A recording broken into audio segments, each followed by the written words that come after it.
हाँ दोस्तों, पिछले लेक्चर में हम लोग जो है डेनिश और आपका डच खत्म किए थे। क्योंकि डच जिसको हॉलैंड बोलते हैं और जिसको हम लोग नीदरलैंड भी बोलते हैं, वो जो है उसका प्लस आपका डेनमार्क जिसको हम लोग डेनिश बोलते हैं वो खत्म हो गया था। आज सिर्फ और सिर्फ आपका अंग्रेज चलेगा। अंग्रेज जो है यूरोपियन कंट्री ही है और अंग्रेज जो है भारत में सबसे ज़्यादा साल राज किया। इसलिए इसको थोड़ा डीप में पढ़ेंगे और इसका जो भी आपका जो है क्वेरी होगा इसको क्वेश्चन के माध्यम से हम लोग करेंगे। चलिए बिना किसी देरी का हम लोग स्टार्ट करते हैं। पहला पॉइंट है, भारत में यूरोपियन व्यापारी कंपनियों में अंग्रेज सर्वाधिक सफल रहे। सही बात है। भारत की यूरोपियन व्यापारी कंपनी में अंग्रेज, तो आपको पता है कि औरंगजेब की मृत्यु के बाद सब जितना भी मुगल था, उत्तर मुगल का, वो सब कमजोर होते गए। तो अंग्रेज अपना वर्चस्व कायम करते रहे। प्लासी का युद्ध हुआ, बक्सर का युद्ध हुआ, ये सब में आपका अंग्रेज जीता। तो तब से लेकर 1764 से लेके समझ जाइए कि 1947 तक अंग्रेज राज किया। अंग्रेज का भारत आने का उद्देश्य तो था व्यापारी। सही बात है, उसका उद्देश्य था व्यापार। भारत आने वाला प्रथम अंग्रेज नागरिक जो था थॉमस स्टीफेंस। कौन है? Thomas Stephens. Father Thomas Stephens कहा जाता था। कहा जाता है जो पादरी के रूप में पुर्तगालियों के साथ 24 अक्टूबर 1579 को गोवा आया था। 24 अक्टूबर 1579 पहले ही जो है भारत का प्रथम अंग्रेजी नागरिक थॉमस स्टीफेंस आया था। ये पादरी था, इस चीज को आपको याद रखना है। स्टीफेंस पादरी के रूप में भारत आने वाला प्रथम अंग्रेज था। स्टीफेंस जो है एक पादरी था और पादरी के रूप में आने वाला प्रथम अंग्रेजी यही था। ये जो है पुर्तगाली के साथ आया था 24 अक्टूबर 1579। दूसरा अंग्रेज नागरिक रॉल्फ फिंच था। याद रखिएगा, रॉल्फ फिंच बहुत इंपॉर्टेंट नाम है। क्यों? क्योंकि ये जो है आपका आगरा क्या बोलते हैं, अकबर के दरबार में आया था। 1588 से 1991 के बीच भारत में रहा। सोचिए, ये जो है 3 साल भारत में रहा। वह आगरा एवं फतेहपुर सिकरी गया। फिंच के अनुसार आगरा और फतेहपुर सिकरी दोनों लंदन से बड़े थे। देखिए, आगरा जो अभी आप लोग देखे होंगे, आगरा का ताजमहल या आगरा शहर और फतेहपुर सिकरी, ये दोनों शहर जो है लंदन से ज़्यादा बड़ा था। ऐसा रॉल्फ फिंच का कहना था, क्योंकि ये एक अंग्रेज नागरिक था। 3 साल रहने के बाद यह महसूस किया। मुगल सम्राट अकबर के दरबार में आने वाला पहला अंग्रेजी व्यापारी रॉल्फ फिंच था। याद रखिएगा कि अकबर के दरबार में जो है, याद रखिएगा अकबर के दरबार में पहले आने वाला कौन था? Ralph Fitch. याद रखिएगा रॉल्फ फिंच। रॉल्फ फिंच ज़्यादा इंपॉर्टेंट है। क्यों? क्योंकि ये जो है सबसे ज़्यादा आपका एग्जाम में पूछा जाता है। फिंच की बात करें तो फिंच 1588 से 91 के बीच भारत रहते हुए फतेहपुर सिकरी और आगरा में अकबर के दरबार में उपस्थित होकर सूरत में व्यापार करने का फरमान प्राप्त करने का प्रयास किया।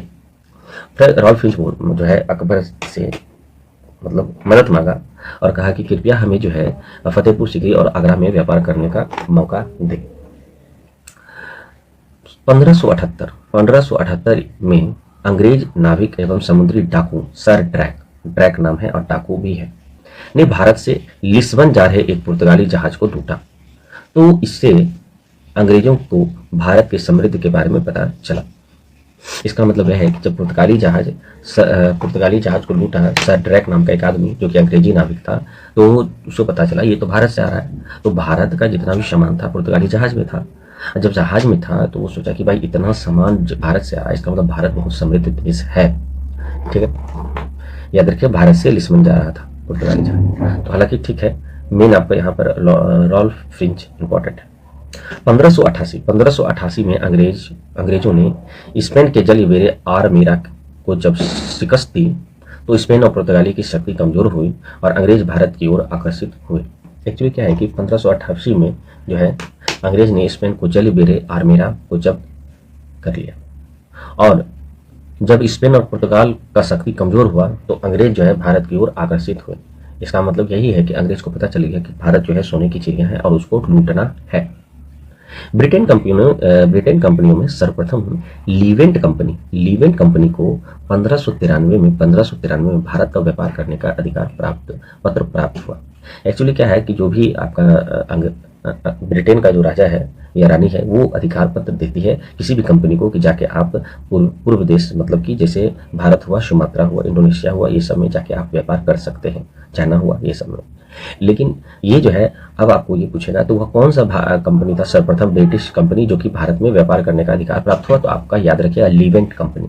लव करना चाहता था लेकिन यहाँ पर तो वो त्राहिमाम कर दिया 1593 में। 1599 में जॉन मिंडेन हॉल नामक ब्रिटिश यात्री थल मार्ग, याद रखिएगा मिंडेन हॉल जो है थल मार्ग, मिंडेन हॉल याद रखिएगा कि ये जो है जमीन से मिल्टन हॉल नामक ब्रिटिश यात्री थल मार्ग से भारत आने वाला प्रथम अंग्रेज था। याद रखिएगा, मिल्टन हॉल जमीन से आया था। याद रखिएगा। अब जो है मिल्टन हॉल जो है 1603 में आगरा पहुंचा। ठीक है, पहुंचने दीजिए। उसने अकबर से गुजरात में व्यापार करने का फरमान प्राप्त करने की कोशिश की। वह 7 वर्ष तक भारत रहा। ठीक है, कोशिश किया, वो भी सोचा कि चलो भाई गुजरात में हम व्यापार करें, और अकबर से फरमान करने का कोशिश किया, लेकिन शायद इसको नहीं मिला। उत्तर पश्चिम भारत में आने वाला प्रथम अंग्रेज जॉन मिंडल है। उत्तर पश्चिम जिसको बोलते हैं, देखिए उत्तर ये हुआ और आपका ये जो है उत्तर ये और पश्चिम ये, इसका मतलब इधर।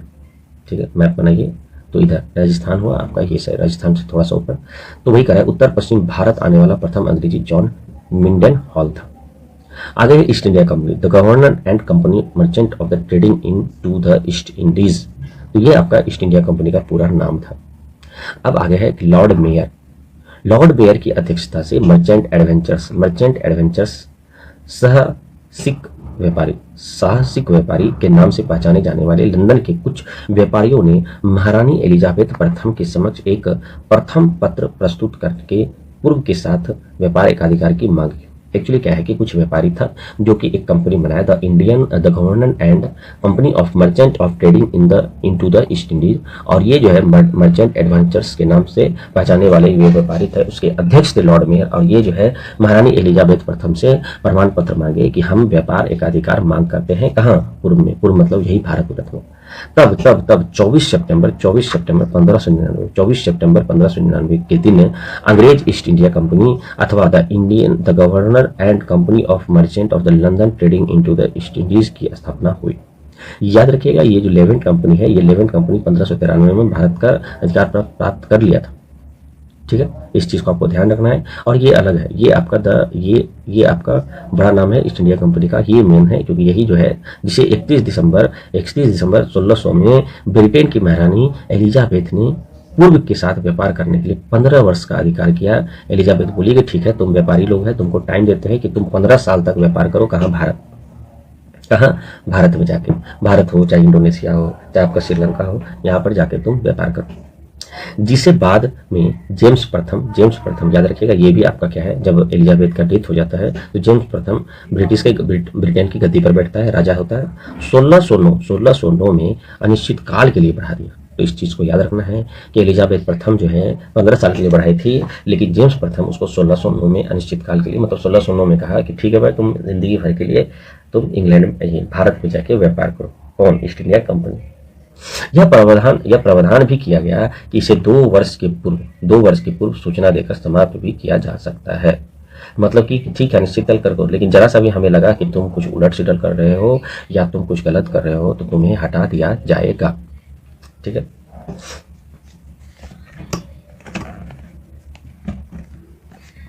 अब जो है यहाँ पे आपका सर टॉमस रो, एक second, sorry, east India company में 217 साझेदार थे। याद रखिएगा, 217 जो है बिजनेसमैन मिल के ईस्ट इंडिया कंपनी का स्थापना किया था। और याद रखिएगा, प्रथम गवर्नर जो इसके था ये Thomas Smith, east India company का प्रथम गवर्नर जो है ये टॉमस स्मिथ था। याद रखिएगा, ये लेवेंट कंपनी जो है, एक सेकंड, ये जो है आपका लॉर्ड मेयर अध्यक्ष थे। मर्चेंट एडवेंचर्स के नाम से पहचाने वाले लंदन के कुछ व्यापारी थे तो अध्यक्षता में, तो लॉर्ड मेयर कंपनी, याद रखिएगा, कंपनी बनाने में लॉर्ड मेयर अध्यक्ष थे, लेकिन जब कंपनी बन गया और जब साझेदारी हुई तो प्रथम गवर्नर जो बनाया वो आपका Thomas Smith. East India company का जो है आरंभिक नारा क्या था? भूभाग नहीं व्यापार, हमको जमीन नहीं चाहिए, हमको व्यापार चाहिए। तो वो सिर्फ ऐसे ही जो है भारत के जो भी राजा हैं और जो भी निवासी हैं उसको बेवकूफ़ बनाया। वो क्या बोला अंग्रेज कि भैया हमको जमीन नहीं चाहिए आपका, हमको भूभाग नहीं चाहिए, हमको बस व्यापार चाहिए। 1833 याद रखिएगा, 1833 में के एक्ट में कंपनी का संक्षिप्त ईस्ट इंडिया कंपनी कर दिया गया। याद रखिएगा कि कंपनी का संक्षिप्त नाम जो है ईस्ट इंडिया कंपनी कर दिया गया। याद रखिए, पहले जो नाम था वो कुछ दूसरा नाम था, अब जो नाम रहेगा ईस्ट इंडिया कंपनी। जेम्स लैंकस्टर, याद रखिए बहुत इंपॉर्टेंट नाम है। जेम्स लैंकस्टर 1601 से लेकर 1603 की यात्रा के दौरान कंपनी के कमांडर थे। उन्होंने रेड ड्रैगन जहाज, याद रखिए ये बहुत इंपॉर्टेंट है, रेड ड्रैगन जहाज से यात्रा की। वह भारत के मुख्य भूमि नहीं आए और निकोबार द्वीप से सुमात्रा चले गए। जेम्स लेकेंस्टर जो है, याद रखिएगा ये रेड ड्रैगन ज़्यादा इंपॉर्टेंट है। वो भारत के मुख्य भूमि नहीं आए और निकोबार द्वीप से सुमात्रा चले गए। जेम्स लेकेंस्टर, इसका मतलब भारत में नहीं आया था जेम्स लेकेंस्टर, ठीक है। Captain William Hawkins. हॉकिंस सरकारी हैसियत से आने वाला प्रथम अंग्रेज था। सरकारी हैसियत मतलब सरकार ऑर्डर किया तब जाके ये आया, ठीक है। हॉकिंस ज्यादा इंपॉर्टेंट है, याद रखिएगा। जैसे वहां रॉल्फ फिंच इंपॉर्टेंट था, उसी तरह हॉकिंस से आने वाला प्रथम अंग्रेज था। भारत आने वाला कंपनी का प्रथम जहाज जो है आपका हेक्टर था। याद रखिएगा हेक्टर प्रथम था जो कि आया, रेड ड्रैगन नहीं आया था। जिसे हॉकिंस 24 अगस्त 1608, याद रखिएगा हॉकिंस H से 8 होता है, इसका मतलब 1608 में लेकर आया वो हेक्टर। H से हॉकिंग, H से हेक्टर, और H को हम 8 से डिनोट करते हैं, जैसे A को 1 से, B को 2 से, तो 8 मतलब 1608। देखिए कितना मस्त ट्रिक है, इसलिए बीच बीच में कभी कभी ट्रिक भी आ जाता है, इस चीज को आपको ध्यान में रखना होगा। इस काफिले में रेड ड्रैगन का नामक जहाज भी शामिल था, जिसका कमांडर विलियम कीलिंग था। याद रखिएगा विलियम कीलिंग जो है रेड ड्रैगन का हेड था, इस चीज को आपको ध्यान देना पड़ेगा। 1608 की बात करें तो 1608 ईस्वी में ईस्ट इंडिया कंपनी के प्रतिनिधि के रूप में कैप्टन हॉकिंस सूरत पहुंचा। वह अपने राजा जेम्स प्रथम का एक पत्र भी मुगल सम्राट के लिए लाया था। याद रखिएगा कि कैप्टन हॉकिंस अब 1608 है, इसका मतलब है कि अकबर का जो है मृत्यु हो गया, या अकबर जो है अकबर की मृत्यु हो गई थी। वह मुगल सम्राट जहांगीर से मिलकर आगरा गया। याद रखिएगा कैप्टन हॉकिंस पहले जब कैप्टन हॉकिंस आया उस समय मुगल सम्राट जहांगीर था, और जहांगीर से मिलकर वह मिलने के लिए आगरा गया। हॉकिंस ने जहांगीर से तुर्की भाषा से बात की। हॉकिंस को फारसी एवं तुर्की भाषा की अच्छी जानकारी थी एवं उसे पूर्व देशियों का बहुत अधिक प्रत्यक्ष अनुभव था। हॉकिंस बहुत समझदार था, वो जानता था कि भारत में जो भी लोग बात करता है वो तुर्की भाषा और फारसी भाषा दोनों बोलता है, तो अंग्रेजी तो जानता ही था, और वो अपना वर्चस्व या बोल सकते हैं कि अपना दबदबा बनाने के लिए और सभी भाषा जानकारी थी उसको। जहांगीर ने हॉकिंस को 400 याद रखिएगा 400 का मनसब और जागीर प्रदान की तथा फिरंगी खां या इंग्लिश खां की उपाधि। याद रखिएगा जागीर प्रदान किया, 400 मनसब दिया, ऊपर से फिरंगी खां का उपाधि है। तो जहांगीर था उसको तीनों तरह से नवाजा, एक तो इंग्लिश खां या फिरंगी खां बोला, ऊपर से जागीर प्रदान किया, ऊपर से इसको 400 मनों। क्यों? क्योंकि बस तुर्की बोला इसलिए। जहांगीर ने हॉकिंस को सूरत में व्यापार करने एवं बसने की अनुमति दी। तब अंग्रेज ने 1608 में सूरत की फैक्ट्री स्थापित की। इस चीज को आपको ध्यान में रखना होगा। स्थापित की, लेकिन बाद में जहांगीर ने पुर्तगालियों का विरोध के कारण अनुमति रद्द कर दी और अंग्रेज ने सूरत छोड़ने का आदेश दिया। तब सूरत के व्यापारियों ने कैप्टन बेस्ट के अधीन 2 अंग्रेजी जहाज को सूरत में रहने की अनुमति दी।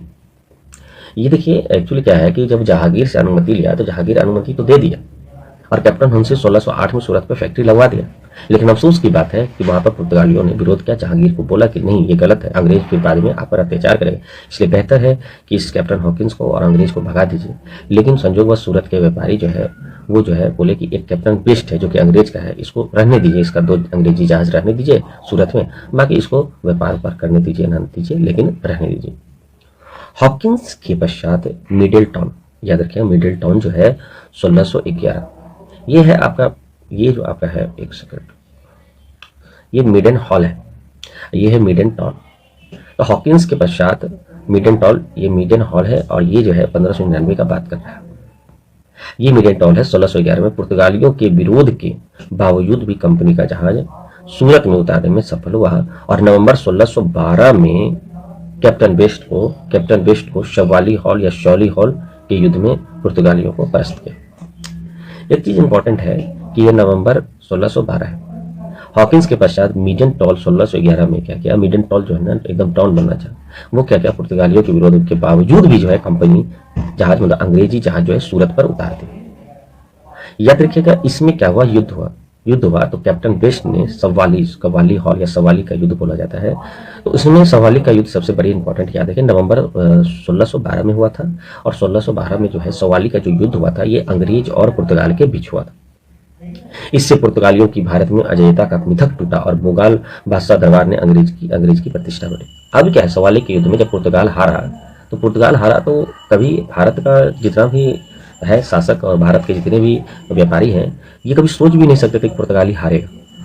ऐसा सोच ही नहीं सकते थे, उसके दिमाग में था ही नहीं, क्योंकि पुर्तगाली बहुत ताकतवर था।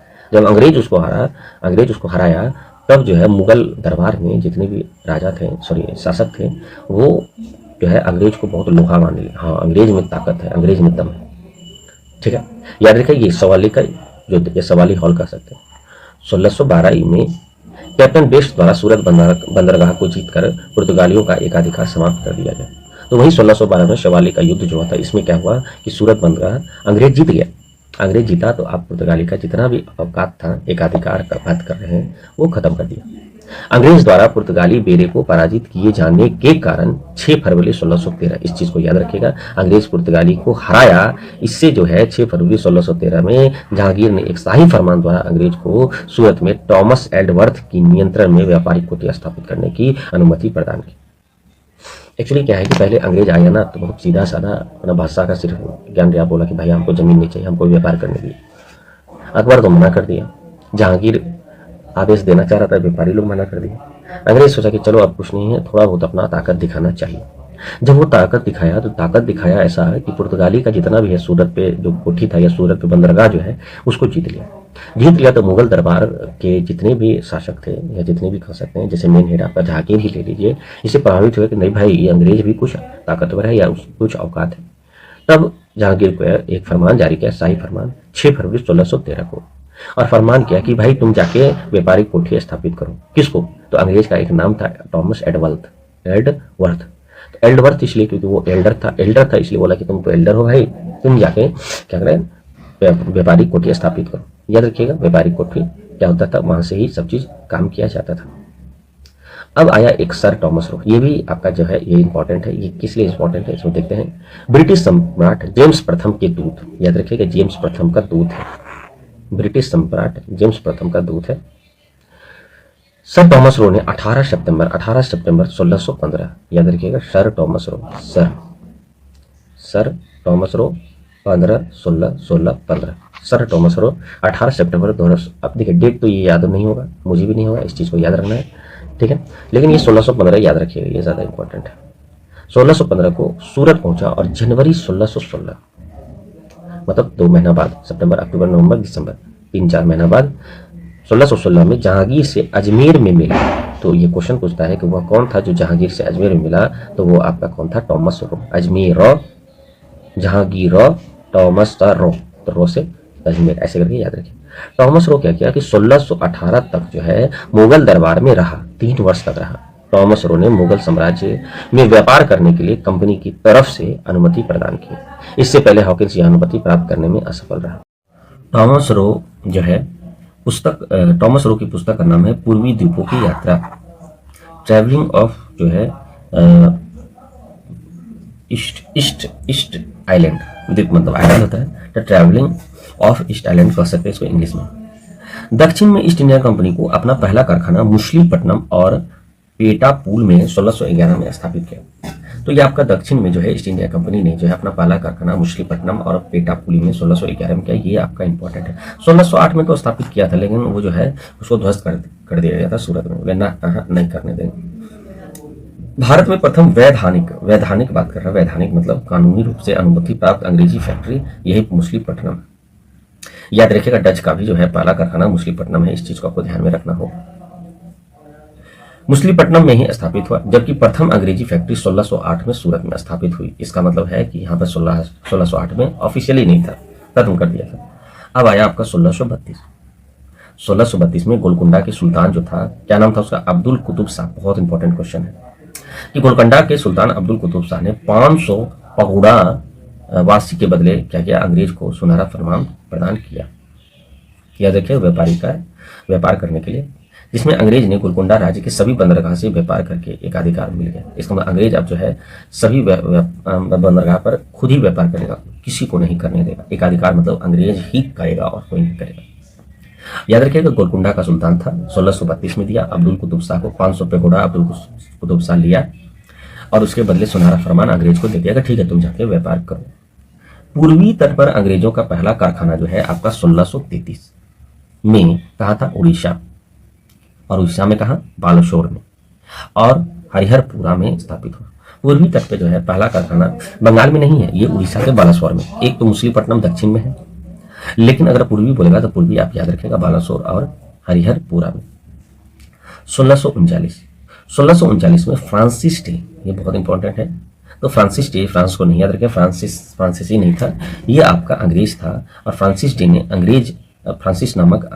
नामक अंग्रेज ने चंद्रगिरी के राजा दरमेला वेकटप्पा से मद्रास को पट्टे पर ले लिया। इसका मतलब है कि फ्रांसिस डे क्या किया, 1639 में वहां एक अंग्रेज था, चंद्रगिरी के राजा दारमेल को बोला कि आप जो है मद्रास को पट्टे पर दीजिए। मद्रास में क्या किया, अंग्रेजों ने फोर्ट सेंट जॉर्ज मतलब व्हाइट टाउन नामक किला 1641 में बनाया। ठीक है, तो 1641 में फोर्ट सेंट जॉर्ज नामक जो है आपका व्हाइट टाउन नामक एक किला बनवाया। यह भारत का अंग्रेज का प्रथम किला था। यह भारत में अंग्रेज का प्रथम किला था। इस चीज को आपको याद रखना है। कौन, फोर्ट सेंट जॉर्ज कब, 1641, Fort Saint George 1641। Francis Day को मद्रास का संस्थापक माना जाता है, ये तो सही है। जैसे कि आपको कोलकाता का जॉब जार्नोक माना जाता है, उसी तरह फ्रांसिस डे को, उसी तरह आपका क्या है दिल्ली में जो है लाल किला नहीं, सॉरी, आपका संसद भवन है, ठीक है, इसका जो संस्थापक टुलपिट लुटियंस शायद उसका नाम है। ठीक है, आगे आपका आएगा, कोई दिक्कत नहीं, लेकिन याद रखिएगा फ्रांसिस डे मद्रास के संस्थापक माना जाता है। 1641 के बाद आया 1651। 1691 में शाह शुजा से अनुमति लेकर ब्रिजमैन, याद रखिए ब्रिजमैन ने बंगाल में 1652 में हुगली नामक स्थान पर बंगाल में प्रथम अंग्रेज कारखाने की स्थापना की। इस चीज को आपको ज्यादा इंपॉर्टेंट है, क्योंकि अब बंगाल आ गया, तो बंगाल आपका 1652। ठीक है, बाद में कासिम बाजार, पटना व राजमहल में भी अंग्रेज कारखाने खोले गए। तो बाद में क्या हुआ, कासिम बाजार में भी, पटना में भी आ रहा था। लेकिन आप याद रखिएगा इस चीज को कि 1651 में अनुमति लिया ब्रिजमैन, और 1652 में हुगली नामक स्थान पर प्रथम अंग्रेज कारखाने खोले। 1651, ये आपका क्या है 1651 में एक अंग्रेज डॉक्टर बोटन, याद रखिएगा बोटनी बहुत अच्छा जानते थे। तो बोटनी क्या किया कि शाह शुजा के हरम जहां मतलब दास सब रहता था, कि एक स्त्री का उपचार करके उस स्त्री का इलाज किया। तो बंगाल के सूबेदार शाह शुजा खुश हो गया। 1651 में क्या किया कि वो एक निशान मतलब विशेष फरमान जो है 3000 रुपया वार्षिक कर के बदले, मतलब 3000 तुम कर दो, 3000 सालाना दो, उसके बदले तुमको बंगाल में व्यापार का विशेष अधिकार देते हैं। पहले क्या है, अधिकार नहीं था। 1652 में सिर्फ एक अंग्रेजी कारखाना बना तो दिया था, लेकिन उससे पहले 1651 में क्या हुआ था, कारखाना बनाने का कारण क्या है कि 1651 में एक घटना घटी जिसमें डॉक्टर बोटन जो अंग्रेज का है वो आया और एक हरम, शाह शुजा का हरम जो है, हरम में आया और वहां पर एक स्त्री को इलाज कर दिया। जब स्त्री का इलाज किया तो शाह शुजा खुश हुआ और एक निशान द्वारा क्या किया, एक विशेष फरमान द्वारा क्या किया, उसको बोला है कि ठीक है अंग्रेज को हम अलाउ करते हैं, वो 3000 रुपया हमको वार्षिक कर दे, बदले में वो जाके बंगाल में अपना व्यापार का विशेषाधिकार पाए। तो ये घटना घटा था, याद रखिएगा, इस चीज को आपको ध्यान में रखना है। और एक चीज और, यहाँ पर गोलकुंडा में भी क्या किया कि वो अभी देखिए पहले जो है ना अंग्रेज इधर अपना वर्चस्व कायम किया, फिर तब इधर 1652 में स्टार्ट किया था वर्चस्व कायम करना। ठीक है, 1639 में आपको है अंग्रेज ने चंद्रगिरी के राजा वेंकटप्पा से मद्रास के पट्टे पर प्राप्त किया। मद्रास में किला बनाया 1641। ठीक है, अब आया 1658 ईस्वी तक बंगाल, बिहार, उड़ीसा, कोरोमंडल की समस्त अंग्रेज फैक्ट्री फोर्ट सेंट जॉर्ज के अधीन कर ली गई। मद्रास के अंदर अब सब आ गया, कौन, बंगाल, बिहार, उड़ीसा और कोरोमंडल की समस्त अंग्रेज फैक्ट्री फोर्ट सेंट जॉर्ज के अधीन कर दी गई 1658 तक।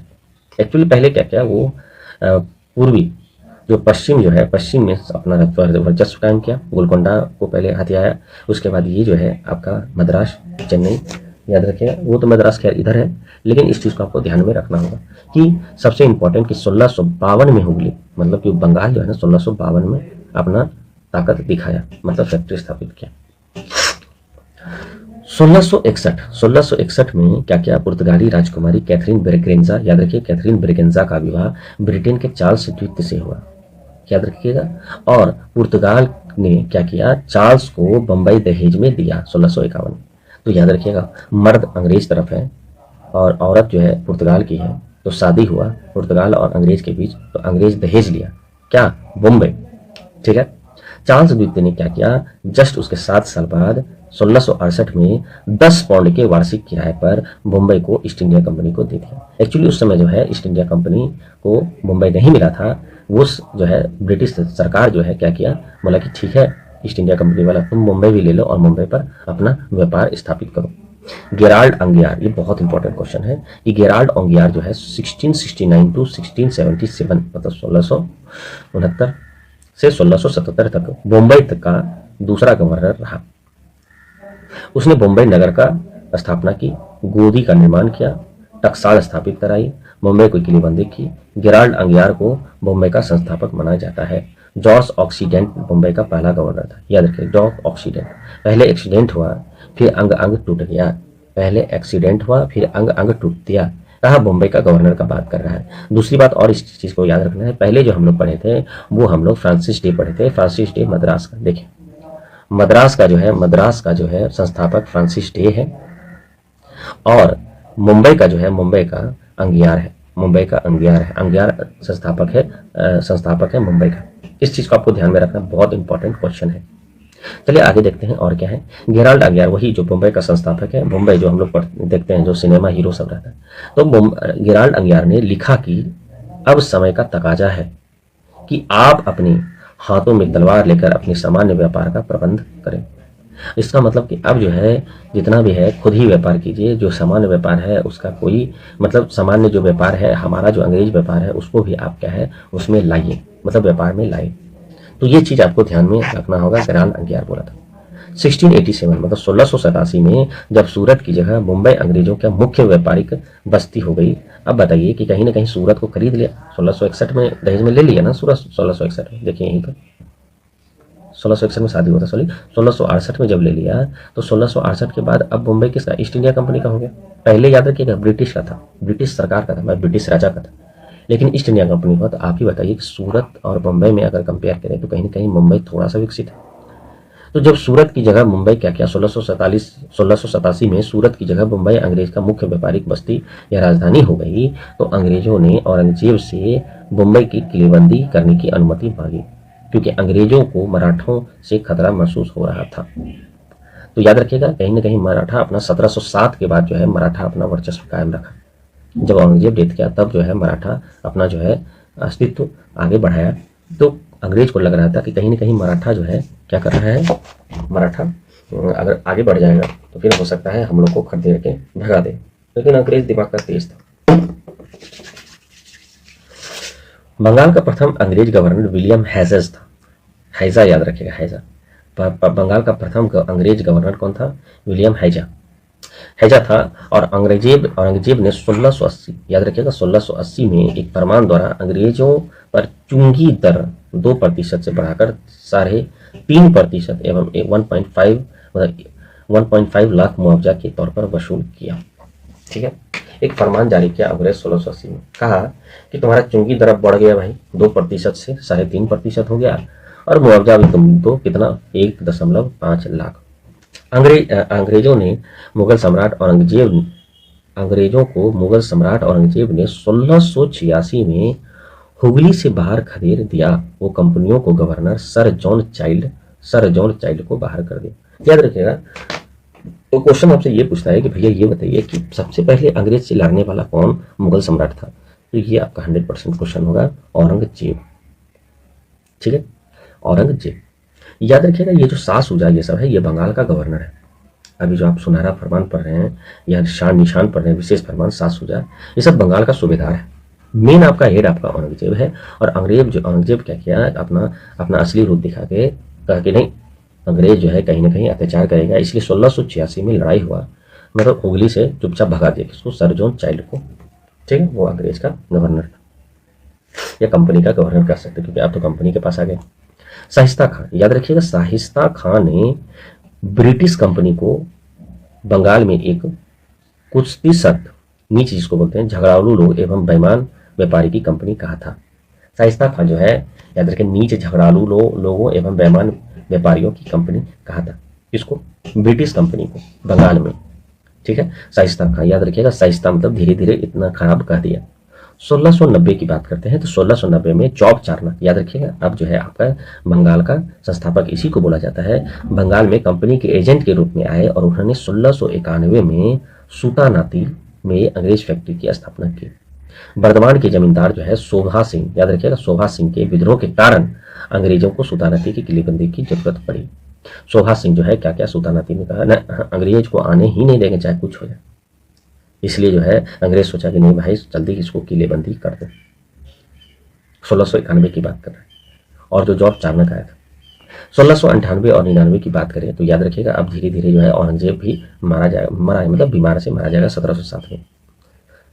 तो 1698 और 99 में बंगाल के सूबेदार कौन, अजीमुश शाह के अनुमति के बाद जो है कंपनी ने जमींदार इब्राहिम खां से 1200 रुपया में क्या कहा, सूतानाती, गोविंदपुर और कालीकाता के जमींदार खरीदे। यही तीनों मिलके आज अब कलकत्ता है। सूतानाती, गोविंदपुर और कालीकाता, ये तीनों मिला के कलकत्ता कहा जाता है। और पूछेगा कि कलकत्ता का स्थापना किसने किया तो याद रखिएगा जॉब चार्नो। और लेकिन बंगाल का जो है उस समय जो सूबेदार था वो अजीमुश शाह था। और याद रखिएगा और बाद में कंपनी जमींदार और इब्राहिम खां से 1200 रुपया में सूतानाती, गोविंदपुर और कालीकाता की जमीन खरीदी। इन तीन गांवों को मिलाकर आधुनिक कलकत्ता कहा जाता है। देखिए ये बहुत इंपॉर्टेंट क्वेश्चन है।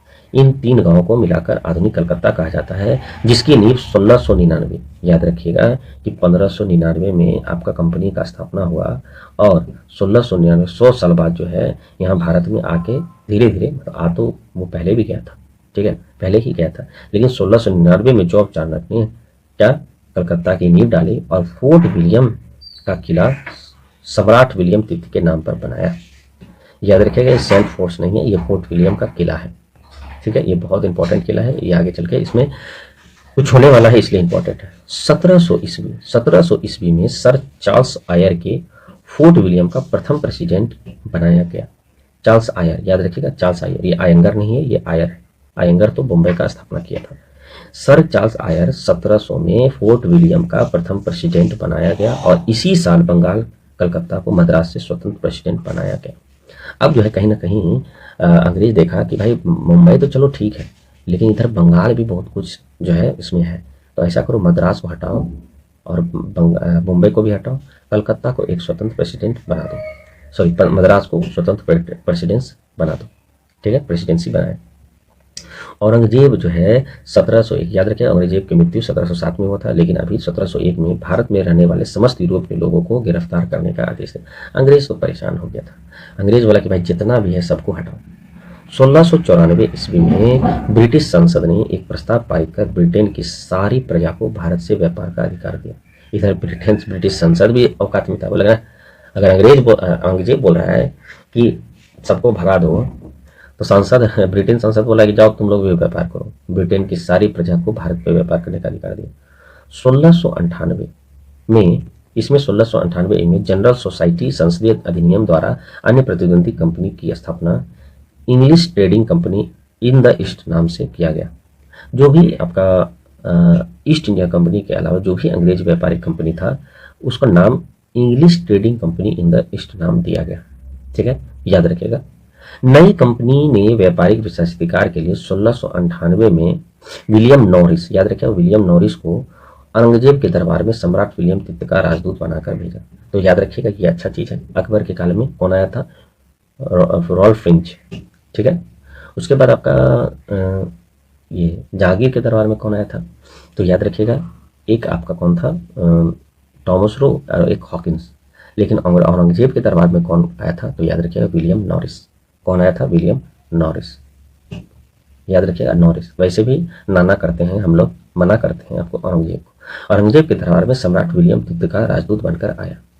1702 ईस्वी में चार्टर ऑफ यूनियन द्वारा दोनों कंपनियों का विलय करने का निर्णय लिया गया और 1708 से लेकर 1709 के बीच संयुक्त कंपनी का नाम the United company of the merchant of the Indian trading to the East of Indies रखा गया। तो दोनों विलय हो गया, तो ठीक है विलय होने दी, इससे कोई बड़ा बात नहीं। मेन है आपका विलियम नॉरिस, जो ब्लैक में है ना वो ज़्यादा इंपॉर्टेंट है, जो ब्लैक में है वो ज़्यादा इंपॉर्टेंट है, इस चीज़ को आपको याद रखना है। इस विलय से गोडोलिफन के महत्वपूर्ण भूमिका के कारण इसे गोडोल्फिन समझौता भी कहा जाता है। ये गोडो इल्फिन जो है ये एक आदमी था, ये तो यही समझौता किया कि भाई काहेल हम प्रतिद्वंदी बने हम एक दूसरे का साथ देते हैं। अंग्रेज कंपनी है सब, ईस्ट इंडिया कंपनी है, बाकी जो भी एक्स्ट्रा आपका इंग्लिश ट्रेडिंग कंपनी और इन द ईस्ट जो भी है, ये दोनों मिल गए। मिलने के बाद ये लोग नाम रखा कि भैया द यूनाइटेड, यूनाइट है, ये क्या हो गया,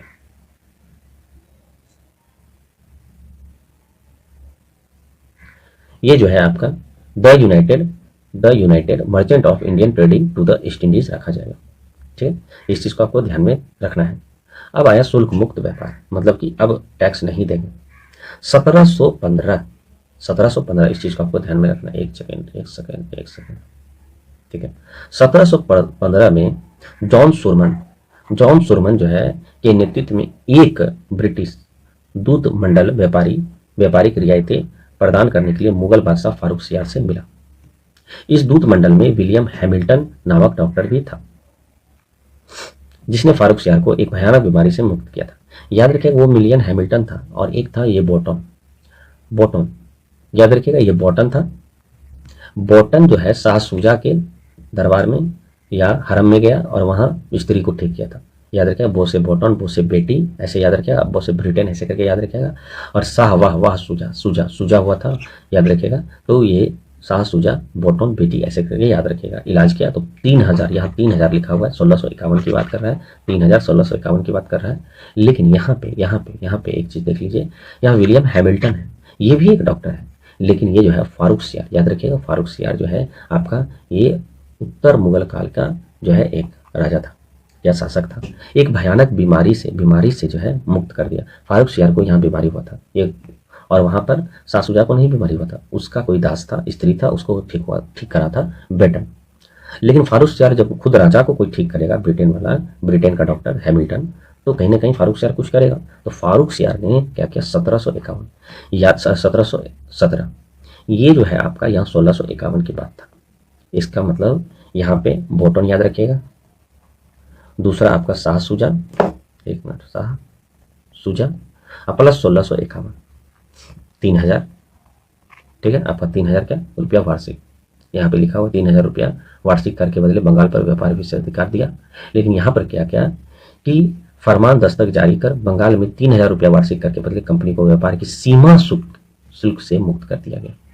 याद रखें, फ्री में आप व्यापार कर सकते हैं। कंपनी के यही सबसे बड़ा गलती कर दिया, जैसे नहीं करना चाहिए। इससे क्या हुआ, अंग्रेज का मनोबल बढ़ गया। कंपनी के मुंबई में ढाले गए सिक्के को संपूर्ण मुगल साम्राज्य में मान्यता दी गई और सूरत में जो है 10,000 रुपया सालाना अदा करने का कंपनी को समस्त व्यापार के आयात निर्यात शुल्क से मुक्त कर दिया गया। सालाना अदा कीजिए, मतलब 10,000 महीना सालाना दीजिए, साल में दीजिए और जाके सूरत पे व्यापार कीजिए। कलकत्ता में 38 गांव की भूमि खरीदने की अनुमति दी। 38 गांव भी खरीद लिया ये कंपनी वाला। तो फारूक सियार क्या क्या किया, एक तो एक फरमान जारी किया कि 3000 शुल्क फ्री कीजिए। दूसरा सूरत में भी व्यापार कीजिए, बस 10,000 सालाना दीजिए। ये 3000 रुपया वार्षिक कर के बदले है। और तीसरा जो है आपका 38 गांव कोलकाता का ले लीजिए। दस्तक निःशुल्क व्यापार की आज्ञा पत्र, देखिए वही चीज है। ओर्म ने फारूक सियार को इस फरमान को कंपनी का मैग्ना कार्टा कहा। इसका मतलब कंपनी अब जो है उभर के निकलेगा। 1717 मुर्शिद कुली खान ने क्या किया, फारूक सियार के फरमान में बंगाल में नियंत्रण करने का प्रयास किया। मुर्शिद कुली खान ने क्या किया, फारूक सियार के फरमान को बंगाल में नियंत्रण करने का प्रयास किया। ठीक है, मतलब मुर्शिद कुली खान को बोला कि तुम नियंत्रण करो, लेकिन नियंत्रण होता नहीं। क्यों? क्योंकि अंग्रेज जो है और पागल था, वो चाहता था कि पूरा हम व्यापार करें और किसी की बातों पर ना आए। इंग्लिश ईस्ट इंडिया कंपनी को जॉन कंपनी के नाम से भी पुकारा जाता है। याद रखिएगा, इंग्लिश इंडिया कंपनी को जॉन कंपनी के नाम से भी पुकारा जाता है। अच्छा, एक चीज फिर से हम आपको बता रहे हैं, भूलिएगा नहीं। बोटोन शाह शुजा 1651, उधर हैमिल्टन फारूक सियार 1717। इस चीज को मेन जो इंपॉर्टेंट है ये आपको बताना बहुत जरूरी है और लगातार रिपीट करेंगे। एशिया से मुक्त व्यापार करने अंग्रेजी व्यापार इंटरपोल कहलाते थे। एशिया से जो मुक्त व्यापार करता था उसको इंटरपोल कहा जाता था। और बंगाल में ईस्ट इंडिया कंपनी का तमाम किस्म के कारोबार कंसल्टेंशन कहा जाता था। अगर बंगाल में ईस्ट इंडिया कंपनी का तमाम किस्म का जो भी कारोबार है उसको कंसल्टेशन कहा जाता था। ठीक है, अगर एशिया सिर्फ लिखा है तो याद रखिएगा इंटरपोल, और सिर्फ आपका बंगाल लिखा है तो यू हैव टू से कंसल्टेशन। कंपनी का वे कर्मचारी जो पूर्वी देश, मतलब हम लोग भारत के बोल रहा है या सुमात्रा बोल रहा है या श्रीलंका बोल रहा है या चाइना बोल रहा है, तो कंपनी याद है, कंपनी के वे कर्मचारी जो पूर्व देशों के साथ स्वतंत्र व्यापार करते थे उसे दशंत दाज कहते थे। कंपनी के वे कर्मचारी जो पूर्व देशों के साथ स्वतंत्र व्यापार करते उसको दशंत दाज कहते थे, दशंत दाज। तो 3 पॉइंट है, 3 नंबर है। एक आपका क्या है, इंटरपोल पोलर, ये तो खैर हमेशा एग्जाम में पूछता है। कंसल्टेशन ये भी आपका क्या है, ये है, लेकिन ये अभी तक कोई एग्जाम में नहीं है, मे भी पूछ सकता है। और दशंत ताज ये भी आपका एग्जाम में नहीं है, ये आपका पूछ सकता है। यूरोपियन के सर्वोत्तम सोरा और अफीम बिहार से प्राप्त होता है। चलिए, ये जो है आपका एक एग्जाम में 100% आपका एग्जाम में पूछा था, हमको पता नहीं किस एग्जाम में पूछा था, लेकिन बिहार के कोई एग्जाम में पूछा था कि बताइए यूरोपियन सर्वोत्तम सोरा और अफीम कहाँ से प्राप्त होता था, तो बिहार से। यूरोपियन व्यापारी की कंपनियां के कारखाने फैक्ट्री केवल भंडारगिरी होते थे। जो भी कारखाने जो है, कारखाने कंपनी का जो कारखाना था वो केवल भंडारगिरी था, या यूरोपियन व्यापार जो भी व्यापारी कर रहा है यूरोपियन। स्विट्जरलैंड के लेखक लैंडस्टोन याद रखें, लैंडस्टोन, और वैसे भी लैंड स्विट्जरलैंड का जो है कहा जाता है, यूरोपियन का जो है पिट, मतलब यूरोपियन का मैदान स्विट्जरलैंड को कहा जाता है। तो स्विट्जरलैंड के लेखक लैंडस्टोन ने यूरोपियों के भारत के प्रति आकर्षण के बारे में कहा, मतलब यूरोप जो है भारत को देखकर, जो भी विदेश का लोग भारत था उसको देखकर जो लोग कहता था, मतलब अंग्रेज के लोग कहता था, भारत जाने के अनेक रास्ते एवं माध्यम हैं, परंतु उसके उद्देश्य सबका एक ही है, चमत्कारिक देश भारत पहुंचना जो धन से भरपूर है। इसका मतलब इसलिए हम लोग को भारत की सोने की चिड़िया कहा जाता था। लेकिन अफसोस क्या है कि अब जो है भारत की सोने की चिड़िया नहीं रह गया। ब्रिटिश ईस्ट इंडिया कंपनी का मुख्यालय कलकत्ता था। ब्रिटिश ईस्ट इंडिया कंपनी का स्थापना जो के समय जो है भारत का मुगल सम्राट अकबर, ये तो पहले भी आपको बता सकते हैं, लेकिन अगर पूछेगा कि भारत में प्रथम अंग्रेजी फैक्ट्री की जो स्थापना हुआ था वो आपका जहांगीर के काल में हुआ था। दूसरा है कि यूरोपियन वासी भारत में प्रौद्योगिकी की वस्तुओं का अश्व चलित वाहन, बीज व पित्र, लौह लंगर मतलब horse driving carriage, seed drilling, iron anchor अपने साथ लाए थे। यूरोपियन जो है Walter Reinhard Sambre, European Walter Reinhard Sambre, जिन्होंने भारत में कई रियासतों से सैन्य सेवा प्रदान की। इनकी मृत्यु के बाद इनकी पत्नी बेगम समरू सरधा मतलब मेरठ की शासिका बनी और यहाँ एक अति प्रसिद्ध चर्च का निर्माण करवाया। देखिए क्या लिखा हो, वाल्टर रेनहार्ड सांब्रे, ऐसे सांब्रे याद रखेगा, यूरोपियन सांब्रे जिन्होंने भारत में कई रियासतों से सैन्य सेवा प्राप्त की। ठीक है, इनकी मृत्यु के बाद क्या है, इनकी पत्नी का नाम था समरू, जो कि मेरठ की थी। मेरठ में कहा सरधना, वहाँ की शासिका बनी थी। और अंत में जो है वह मतलब उनको जो है अपने पति के याद में बहुत प्रसिद्ध चर्च बनाई थी। फिरंगी जो है याद रखिएगा, फोसे फिरंगी, फोसे फारसी शब्द भाषा का शब्द है। क्वेश्चन पूछ सकता है फिरंगी भाषा कैसा है, तो फारसी का शब्द है। तो ये आपका जो है आपका टोटल अंग्रेज खत्म हो गया। हालांकि कुछ पॉइंट है हम देख लेते हैं, ठीक है, कुछ एक्स्ट्रा अगर पॉइंट होगा तो।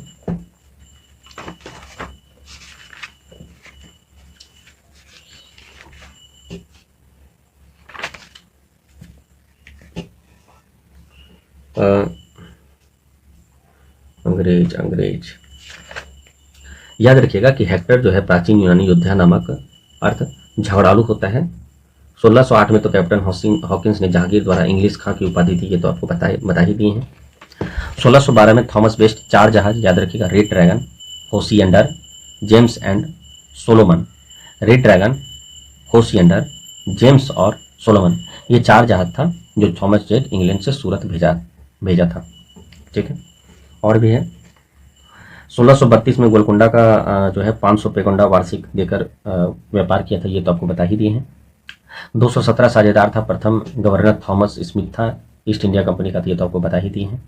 1603 में एलिजाबेथ प्रथम की मृत्यु हुई थी। ठीक है, और बाकी 1611 में मछलीपट्टनम में जो है आपका कोठी स्थापित किया प्रथम, ये तो पता ही है आपको। और 1611 में कैप्टन मिडल्टन ने स्वाली का जो युद्ध हुआ था उसमें जो है 1611 या 12 कहीं लिखता है, अभी 12 कुछ देर पड़े थे, तो इसमें जो है आपको पुर्तगाली को हरा दिया था। ठीक है, अंग्रेज से प्रभावित हुआ जहांगीर। बाकी आपको तो अभी जस्ट फ्रांसिस डे मुंबई का स्थापना किया था, आपका कोलकाता का जॉब चार्नोक था, और एक और आपका मुंबई का तो हो गया, मद्रास का फ्रांसिस डे था। ये आपका ये सब कुछ है, हमको लगता है इससे हटके कहीं क्वेश्चन नहीं पूछेगा।